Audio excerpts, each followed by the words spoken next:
In this video, I will show you how to graph this radical function using calculus. But first, let me tell you the 5 steps for graphing with calculus that I'm going to be using.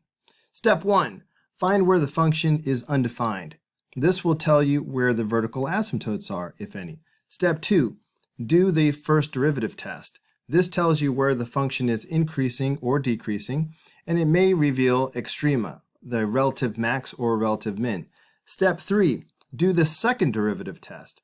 This will tell you where the function is concave up or concave down, and it may reveal a point of inflection. Step 4. Find the limit at positive and negative infinity. This will reveal the horizontal or slant asymptote, if there is one, and it will tell you the end behavior. Step 5. Find the X and Y intercepts. The first step is to determine where the function is undefined. Well, that will be where the denominator is equal to 0. So the question is, where is the square root of x squared plus 2 equal to 0? If you square both sides, that radical is going to go away, and so you have x squared plus 2 is equal to 0. Subtracting 2 from both sides, you get x is equal to negative 2. This is going to have no solution, because you can't square something and get a negative number. This tells us that there are no vertical asymptotes. Next, it's time to do the first derivative, so we can ultimately do the first derivative test. But notice that in the denominator we have the square root of x squared plus 2. I'm going to go ahead and rewrite that as x squared plus 2 to the 1/2 power. And this is the form that I'm going to use for my first derivative. So this is a quotient, so I'm going to use the quotient rule. So the way the quotient rule works, first you take the derivative of the numerator. The derivative of x is simply 1. Next you multiply by whatever is in the denominator, unchanged. So I'm going to multiply by x squared plus 2 to the 1/2 power. So for the quotient rule, you have a subtraction, and then you go through again dealing with the numerator and denominator. But this time through, we leave the numerator alone, and we multiply by the derivative of the denominator. When we do the derivative of the denominator, we have to use the chain rule because we have a function, an inner function inside of an outer function. So first we take the derivative of the outer function using the power rule. The 1/2 will go in front. And then we reduce the exponent by 1. So 1/2 minus 1 is negative 1/2. And then this is the chain rule, so we have to multiply by the derivative of the inner function. So the derivative of x squared is 2x, and the derivative of 2 is 0, so we just have 2x. And then, for the quotient rule in the denominator, you are supposed to take the denominator and square it. Well, if I take this denominator and I square it, these 2's are going to cancel each other out, or the 1/2 and the 2, if you multiply those, you just get 1. So the bottom line is you're left with x squared plus 2 in the denominator after squaring the denominator. So this is an expression for the first derivative. We just need to simplify this down as far as we can.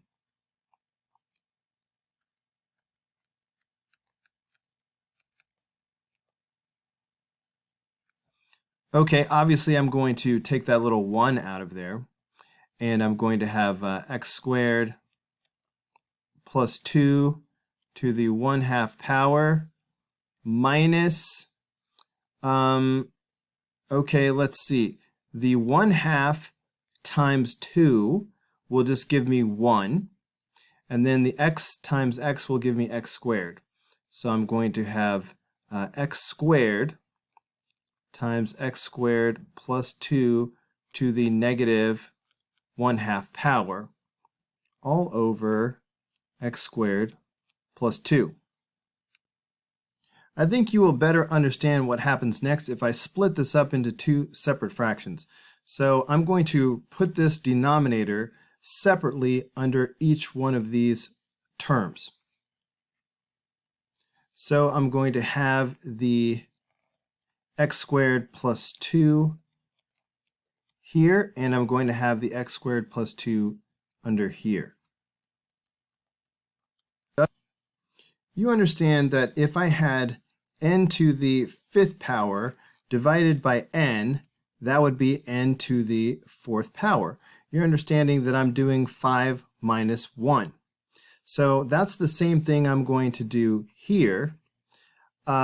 This is basically the 1st power, and in order to divide these terms, I'm just going to do 1/2 minus 1 and negative 1/2 minus 1. So that's going to give me f prime is equal to x squared plus 2. Well, 1/2 minus 1 is negative 1/2. So then I have minus x squared plus 2.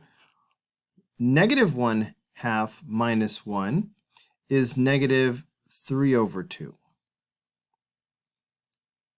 Okay, what do I do now? So again, let me show you a simpler example so you can understand what I'm about to do next. Say if I had n to the 5th power times y plus n to the 4th power, let's say, times x. Obviously, we have a common factor of n, so I could do a GCF and pull some n's out in the front, but I'm going to pick the smallest power of n, and that's what's going to end up out in the front. So essentially, I wind up subtracting. So see this power of 4? I'm going to wind up subtracting 4 here, and I'm going to wind up subtracting 4 here. So that's why I'm going to end up with simply ny, and these are completely gone, so I will just have x. Okay, so keep that simple model in your mind as we step it up a notch. Notice that we have a common factor. We have this x squared plus 2 here, and we have this x squared plus 2 here. So I'm going to pull out that common factor as a GCF, just like that simpler model that I just showed you. I think I'll just temporarily change the color for a second. So I'm taking out the x squared plus 2 as a common factor. We need to pick the smaller exponent. So negative 3/2 is less than negative 1/2. So we're going to go with the negative 3/2 for the GCF. Okay, so now what is going to be left behind? Better go like this. So remember, I need to take this exponent and basically subtract it. So I need to do minus negative 3/2, just like I subtracted that 4 a minute ago in my previous example. But you know that when you subtract a negative, you're adding. So I need to subtract negative 3/2, which means I need to add 3/2 here and here. Okay, well, negative 1/2 and positive 3/2 makes 1. So this is going to leave us with simply x squared plus 2 to the 1 power, which I don't need to put. Now, for the next term, here comes my minus x squared. But I've taken out the entire x squared plus 2 to the negative 3 over 2 power. So this term is completely gone. Or you can think of it as these two together made the 0 power. And that wipes out the x squared plus 2 and turns it into a 1. Either way, this term is now gone. And I just have x squared. So we can simplify this even further. So I've got f prime of x equals, and I'm just going to go back to yellow now, x squared plus 2 to the negative 3 over 2 power. Okay, what's happening inside of here? These parentheses aren't really doing anything, so I just have x squared minus x squared. Those are going to cancel each other out, and that's just going to leave me with 2. For the last step, because I have a negative exponent, this factor is going to drop down to the denominator. So I'm going to end up with my x squared plus 2. And now that it's in the denominator, I will put a positive 3 over 2 power. And this 2 stays up in the numerator. So this is my expression for the first derivative.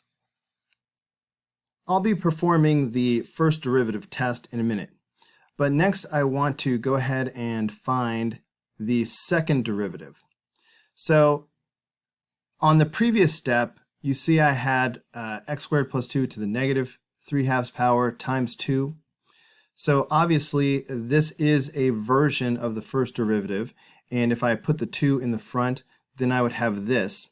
I'm only mentioning that because as I do the second derivative, it will be easier for me if I use this version over here. So keep your eyes on the second version as I perform the second derivative. So f double prime.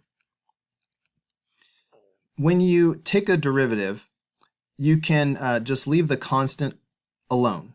So I'm just going to do the power rule. Well, it's going to be the chain rule because I have this inner function and then the outer function. So right now I'm doing the power rule, so I'm going to take this negative 3 over 2 times 2, and then I'll reduce this by 1.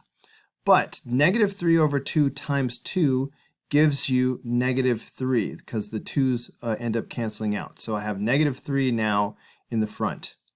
And so I have my x squared plus 2 still in the middle, in the inside. I need to subtract 1. I have to reduce this by 1. So basically I'm subtracting 2 over 2. So this is going to be negative 5/2. But then I need to multiply by the derivative of the inner function. So that's going to be times 2x. So if I multiply these terms together, I end up with negative 6x times x squared plus 2 to the negative 5 over 2 power.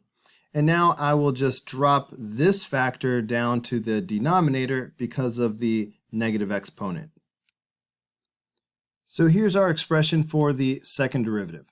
Now that we have an expression for the first derivative and the second derivative, we can go ahead and do the first derivative test and the second derivative test. For the first derivative test, we need to find the critical numbers that will allow us to divide the number line up into intervals. We find those critical numbers by first setting the first derivative equal to 0, and then finding the places where the first derivative is undefined. Well, if you want to set a fraction equal to 0, that's only going to happen when the numerator is equal to 0. But the numerator in this case is a constant which can never equal 0, so this has no solution. The denominator has to equal 0 in order for the first derivative to be undefined. So I'm going to set the denominator equal to 0 and solve to find where it is undefined. If I raise both sides to the 2/3 power,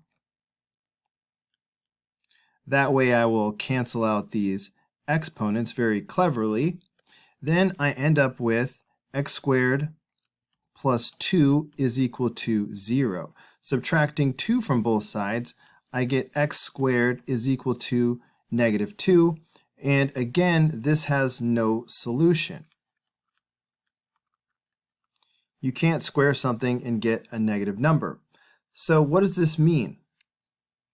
With no critical numbers, the number line becomes one big interval. This means that the function is either always increasing or it is always decreasing. For the second derivative test, we will find possible points of inflection by setting the second derivative equal to 0 and by finding where the second derivative is undefined. So again, if you set a fraction equal to 0, that will only happen where the numerator is equal to 0. So I can simply set -6x equal to 0, which gives me x equals 0. So this is a possible point of inflection. Where is the second derivative undefined? Well, that will be where the denominator is equal to 0. So if I take x squared plus 2 to the 5/2 power and set that equal to 0, if I raise both sides to the 2/5 power, that's going to give me x squared plus 2 is equal to 0 again. So again, I get x squared is equal to -2, which has no solution. So the x equals 0 is the only number that will divide the number line into intervals when we do the second derivative test in a moment. Okay, time to do the first derivative and second derivative test. I've labeled the top side of the line f prime to show that any calculations I do up here will be evaluations of the first derivative, and I've labeled this side of the line f double prime. This is where I will evaluate the second derivative. I've only put one number on my number line on the second derivative side because this is the value that we got where the second derivative will equal 0. And so this will divide the number line into two intervals down here. Remember that for the first derivative, we got no critical numbers at all. That's why I didn't put any numbers on this side of the line. We have one big interval. So as I do the first derivative test, I can pick any number I want as a test value. I'm going to go ahead and pick 0. I'm going to show that this is a test value by putting it in color. All right, so this is just a test value in my one big interval. This will reveal whether or not the function is always increasing or always decreasing. So if I substitute 0 into this function, into the first derivative, I'm going to end up with 2 over, and this will be 0, so it'll just be 2 over 2 to the 3/2 power. That's a positive divided by a positive, which equals a positive. So that tells me that the function will be increasing always increasing. Okay, now we can go ahead and skip to the second derivative test. So I'm going to need a test value. So I'm going to need a test value in this interval. I choose -1. I'm going to need a test value in this interval. I will choose +1. So first, -1. So I will have -6 times -1 divided by -1 squared plus 2 to the 5/2 power. Okay, well, a negative times a negative is a positive. In the denominator, this is being squared, so that's a positive 1 plus 2. So the denominator is going to be positive no matter what. So I'm going to end up with a positive value for this interval. So this is second derivative, so a positive value tells me that the function is concave up in this interval. So let's go ahead and evaluate at positive 1. So I will have negative 6 times 1 over 1 squared plus 2 to the 5/2 power. We already know the denominator is going to be positive. All right, it's being squared and everything down here is positive. The numerator will be negative because of the negative 6 times a positive 1. And a positive divided by a negative is a negative. So a negative value tells us that the function will be concave down in this interval. Notice that the function goes from concave up to concave down right here at 0. And there's no asymptote here or anything strange like that. So that means there will be a point of inflection right here at 0, comma, something. So let's find out what the y value is by substituting 0 in. Well, we right away see that the answer is going to be 0 because of the x in the numerator. If you put a 0 up there, then in the denominator, the x squared becomes 0, so we just have divided by 2, but this will be 0. So the y value is 0. So that means that the point of inflection is 0, 0. Now it's time to find the limits at positive infinity and negative infinity. So we notice that the highest power of x in the denominator is x squared. So I need to multiply by sort of a version of 1 over x squared, but it's under a radical, so I need to do 1 over the square root of x squared in order to be able to multiply it. I need to multiply by an equivalent expression in the numerator, which has no radicals, but we have learned that when the x value is positive, as it would be as we approach positive infinity, the square root of x squared is the same thing as just plain old x. So multiplying by 1 over x over 1 over square root of x squared is really just multiplying by 1. So this is legit. So we end up dividing by x in the numerator, and we end up dividing each term by x squared inside the radical. But this expression simplifies down to 1 divided by the square root of 1 plus 2 over x squared. So as x approaches infinity, this fraction is going to approach 0, which means that the value of this expression will approach 1 over the square root of 1, which is simply 1. To find the limit as x approaches negative infinity, we're going to do something very similar to what we did above, but we need to make one crucial change.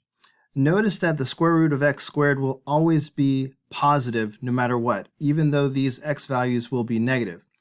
But the way it is right now, the x value in the numerator will be negative. So we'll have a positive in the denominator and then a negative in the numerator because we're approaching negative infinity. So to fix that, we need to put an extra negative that will cancel out the negative and make it positive. Then we'll have a positive divided by a positive again. Then we're back to dividing, multiplying by 1.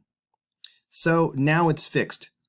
So we will proceed in a very similar way, except now we have this little negative sign. So we end up dividing by negative x in the numerator and x squared under each term under the radical. So this time we're going to end up with -1 in the numerator, and that's the only difference from before. As x approaches negative infinity, this fractional term still approaches 0 because of the x in the denominator, but this time we will end up with -1 over the square root of 1, which equals -1. The fact that we got two different limits means that we have two horizontal asymptotes.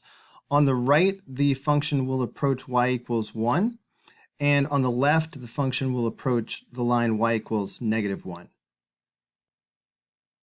The last thing we need to complete the graph is to find the x and y intercept.